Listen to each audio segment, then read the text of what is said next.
Now look at part 4.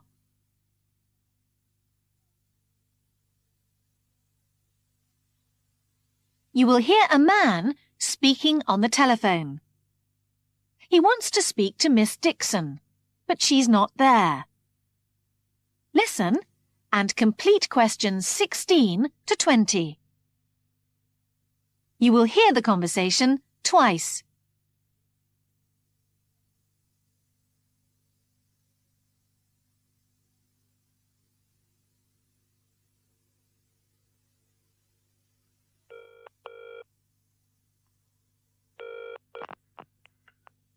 Brown's Builders, good afternoon.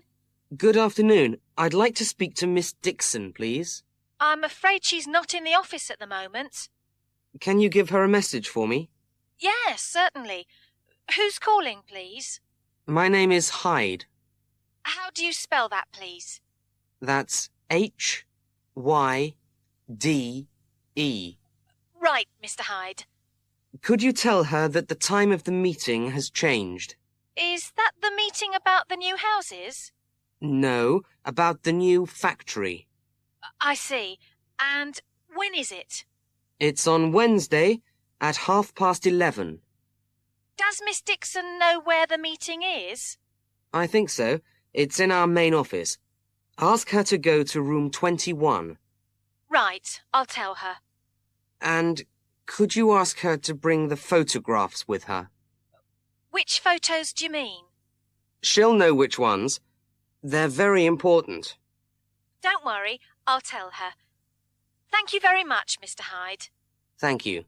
Goodbye. Goodbye.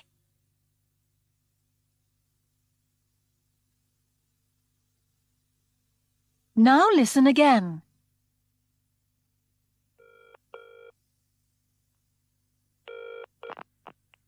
Brown's Builders, good afternoon.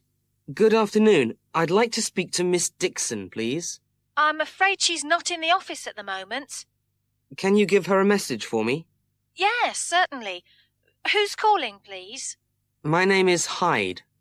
How do you spell that, please? That's HYDE. Right, Mr. Hyde. Could you tell her that the time of the meeting has changed? Is that the meeting about the new houses? No, about the new factory. I see. And when is it? It's on Wednesday at 11:30. Does Miss Dixon know where the meeting is? I think so. It's in our main office. Ask her to go to room 21. Right, I'll tell her. And could you ask her to bring the photographs with her? Which photos do you mean? She'll know which ones. They're very important. Don't worry, I'll tell her. Thank you very much, Mr. Hyde. Thank you. Goodbye.